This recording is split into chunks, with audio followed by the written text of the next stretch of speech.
তো অন্নপূর্ণা ভাণ্ডারের যে 12 পাতার বাংলা ফর্মটি বেরিয়েছে সেটি তোমরা কিভাবে ফিল আপ করবে এবং কি কি তোমাদের ডিটেলস বা তথ্য দিতে হবে সেটিও আমি এই ভিডিওতে বলে দেবো। তো ভিডিওটা শেষ অবধি দেখার জন্য অনুরোধ রইল, যাতে তোমরা সহজ ভাষায় খুব সহজে জানতে পারো যে কি কি তোমাদের ডকুমেন্টস দিতে হবে। তো প্রথমেই আসি যে এটা 12 পাতার একটি ফর্ম এবং এই ফর্মটি ঠিক তোমাদের 8টা ভাগে ফিল আপ করতে হবে। সেই 8টা ভাগ কী কী চলো দেখে নেওয়া যাক। তো প্রথম ভাগ, বিভাগ কতে রয়েছে পারিবারিক পরিচয়, যেখানে তোমার ফ্যামিলির প্রধানের পুরো নাম দিতে হবে এবং সেটি আধার কার্ড অনুযায়ী হতে হবে এবং তার জন্ম তারিখ, এবং সে যদি পুরুষ হয় তাহলে পুরুষে টিক করবে, সে যদি মহিলা হয় তাহলে এখানে মহিলাতে তোমরা টিক করবে, এবং তার আধার কার্ডের নাম্বার।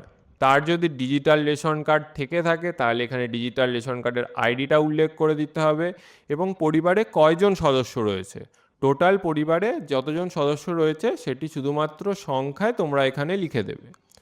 এরপরে ঠিকানাতে তোমরা আধার কার্ডের যে অ্যাড্রেস রয়েছে সেটা তোমরা এখানে দিয়ে দেবে। এরপরে যোগাযোগ নাম্বারে পরিবারের প্রধানের যে আধার নাম্বারের সাথে যে মোবাইল লিঙ্ক করা আছে সেই আধার নাম্বারে সংযুক্ত মোবাইল নাম্বারটা তোমরা এখানে দিয়ে দেবে। এরপরে পরিবারের বাকি সদস্যদের নাম এবং পরিবারের প্রধানের সাথে তার যে সম্পর্ক সেটি ফিল আপ করে দিতে হবে, ঠিক আছে। তো এখানে পরিবারের সদস্যদের সংখ্যা, এখানে প্রথম সদস্যের নাম, তার জন্ম তারিখ, সে ছেলে না মেয়ে সেটা এখানে দিয়ে দিতে হবে, এবং পরিবারের প্রধানের সাথে তার কি সম্পর্ক সেটা ওখানে ফিল আপ করে দিতে হবে, এবং সে কি অন্নপূর্ণার জন্য অ্যাপ্লাই করছে, যদি করে থাকে তাহলে এখানে হ্যাঁতে তোমরা টিকমার্ক করে দেবে। এরপরে আসি 10 নম্বর পয়েন্ট, যেখানে তোমাদের পরিবারের সকল প্রাপ্তবয়স্কদের সদস্যদের ব্যাঙ্ক অ্যাকাউন্ট ডিটেলস জানতে চাওয়া হয়েছে, ঠিক আছে। তো এখানে হেড অফ দ্য ফ্যামিলির ব্যাঙ্ক অ্যাকাউন্টের ডিটেলস তোমাকে ফিল আপ করতে হবে, যেখানে ব্যাংকের নাম এবং ব্যাংকের অ্যাকাউন্ট নাম্বার এবং ব্যাংকের আইএফএসসি কোড এখানে তোমাকে ফিল আপ করে দিতে হবে। যে ব্যাংকে ডিবিডি লিঙ্ক করেছো সেই ব্যাংকের ডিটেলসই তোমরা এখানে ফিল আপ করে দেবে। তারপরে আসি হচ্ছে এপিক নাম্বার এবং সমস্ত ভোটার তালিকার অংশর নাম্বার, ঠিক আছে। এপিক নাম্বার মানে হচ্ছে ভোটার তালিকার যে সমস্ত ডিটেলস রয়েছে ফ্যামিলির সেগুলো এখানে ফিল আপ করে দেবে, মানে ভোটার কার্ডের নাম্বার এবং কোন বিধানসভা ক্ষেত্র এবং অংশতে রয়েছে সেটা তোমাদের এখানে বলে দিতে হবে। তারপরে আসছি 12 নম্বর পয়েন্টে, সেটা হচ্ছে বিভাগ। তো বিভাগে আপনি যদি এসসি এসটি বা ওবিসি হন তাহলে এখানে আমি টিকমার্ক করে দিতে হবে, এবং সেক্ষেত্রে আপনাকে শংসাপত্র জেরক্স কপিও প্রমাণ হিসাবে প্রদান করতে হবে। এরপর চলে আসি বিভাগ খ, যেখানে রেশন কার্ডের ডিটেলস তোমাকে ফিল আপ করে দিতে হবে।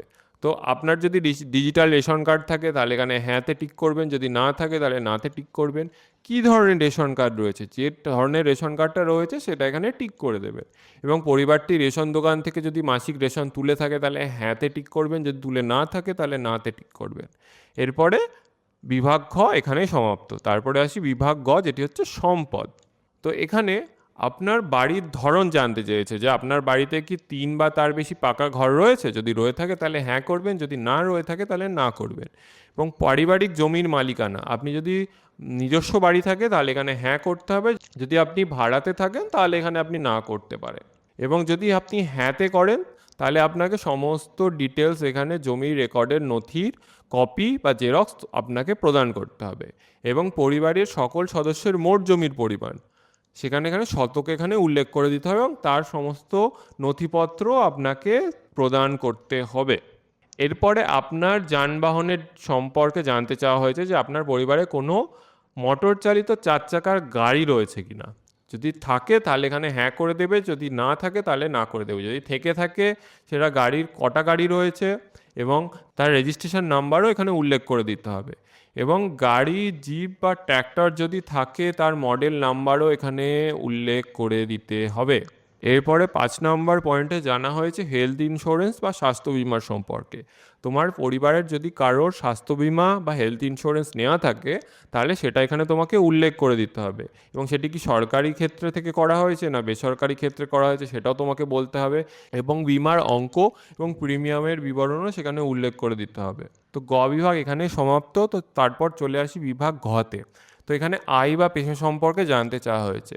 পরিবারের যদি কোনো সদস্য আয়কর বা ইনকাম ট্যাক্স দিয়ে থাকে তাহলে সেখানে হ্যাঁ করবে, আর যদি না থাকে তাহলে না। পরিবারের যাদের যাদের প্যান কার্ড ডিটেলস আছে সেখানে প্যান কার্ড ডিটেলসের নাম এবং প্যান কার্ডের নাম্বার তোমাকে এখানে উল্লেখ করে দিতে হবে। তারপরে আসি কর্মসংস্থানের ধরন। পরিবারের কে কি কাজ করছে, কেউ যদি সরকারি ক্ষেত্রে যদি যুক্ত হয় তাহলে সরকারি ক্ষেত্রে এখানে টিক মার্ক দেবে, এবং কোনো সদস্য পরিবারের যদি বেসরকারি ক্ষেত্রের সাথে যুক্ত হয় তাহলে বেসরকারি ক্ষেত্রে এখানে টিক মেরে দেবে। যদি বেকার থাকে সেটাও এখানে তোমরা বেকার হিসাবে টিক করে দিতে পারবে। তো এরপরে আসি পরিবারের শিক্ষিত প্রাপ্তবয়স্ক সদস্যদের সংখ্যা এবং পরিবারের নিরক্ষর মানুষের সংখ্যা। যেখানে কজন মানুষ শিক্ষিত রয়েছে সেটা উল্লেখ করে দেবেন, কজন মানুষ নিরক্ষর রয়েছে সেটাও এখানে উল্লেখ করে দেবেন, এবং পরিবারের কোন কোন সদস্য নিরক্ষর এবং কোন কোন সদস্য শিক্ষিত সেটা এখানে টিকমার্ক করে দেবেন। এরপর 5 নম্বর পয়েন্টে জানতে চাওয়া হয়েছে পরিবারের কোনো সদস্য কি মন্ত্রী, সাংসদ বা বিধায়ক ছিলেন। যদি থেকে থাকেন তাহলে হ্যাঁ বলবে, এবং যদি না থেকে থাকে তাহলে না করবে, এবং যদি থেকে থাকে তাহলে তার সদস্য নম্বর এখানে উল্লেখ করতে হবে এবং তার সমস্ত নথিপত্র জেরক্স কপি এখানে জমা দিতে হবে। এরপরে আসি পরিবারের সদস্য, যে কোনো সদস্য যদি সরকারি পেনশনভোগী হন তাহলে এখানে হ্যাঁ করবে, আর যদি না হয় তাহলে না করবে, এবং যদি সরকারি পেনশনভোগী হন তাহলে তার সদস্য নম্বর এখানে উল্লেখ করতে হবে এবং পেনশনের স্লিপের জেরক্স কপি এখানে আপনাকে কিন্তু জমা দিতে হবে। এরপরে জিএসটি নাম্বার জানতে চাইছি। যদি জিএসটি নাম্বার বা জিএসটি বিল হয় বা জিএসটি আপনি দিয়ে থাকেন তাহলে এখানে হ্যাঁ করবেন, যদি না হয় তাহলে না করবেন, এবং যদি হ্যাঁ করে থাকেন তাহলে জিএসটির নাম্বার আপনাকে দিতে হবে। এরপরে 8 নম্বর পয়েন্টে চেয়েছে পারিবারিক মোট বার্ষিক আয়, তার মানে আপনার পরিবারের সবাই মিলে ঠিক কত আয় করছে সেটা এখানে অঙ্ক হিসেবে আপনাকে লিখে দিতে হবে। এরপরে আসি পরবর্তী বিভাগ, যেটি হচ্ছে পরিচয় নথি। যেখানে যদি সিএ এর জন্য আবেদন করা হয়ে থাকে তাহলে এখানে সিএ এর সম্পর্কে ডিটেলসটা আপনাকে ফিল আপ করে দিতে হবে।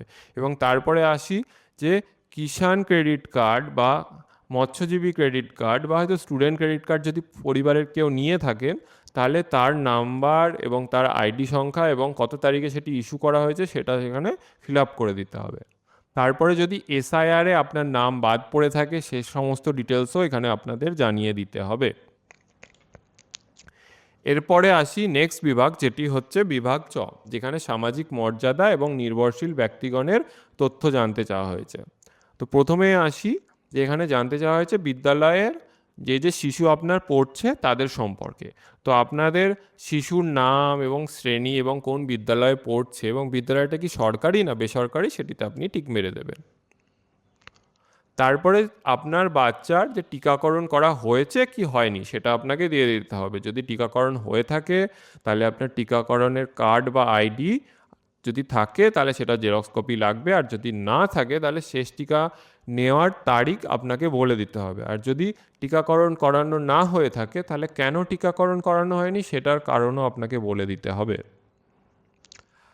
এরপরে আসছি বিভাগ ছ, যেটিতে সরকারি প্রকল্পের আওতায় সুবিধা। পরিবারের যদি কেউ কোনো রকম ডিবিডির মাধ্যমে সরকারি প্রকল্প থেকে কোনো রকম ভাতা বা সুযোগ সুবিধার কোনো স্কিম পেয়ে থাকেন তাহলে সেটা এখানে সম্পূর্ণরূপে উল্লেখ করে দিতে হবে, এবং পরিবারের যে কোনো সদস্যই হোক না কেন সেটা আপনাকে এখানে বলে দিতে হবে।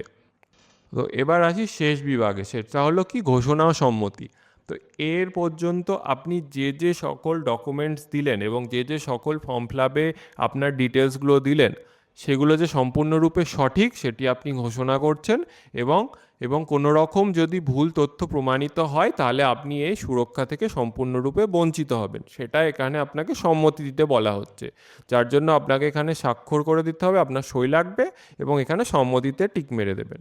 তো এই হলো অন্নপূর্ণা ভাণ্ডারের সম্পূর্ণ ফর্ম ফিল আপের প্রসেস।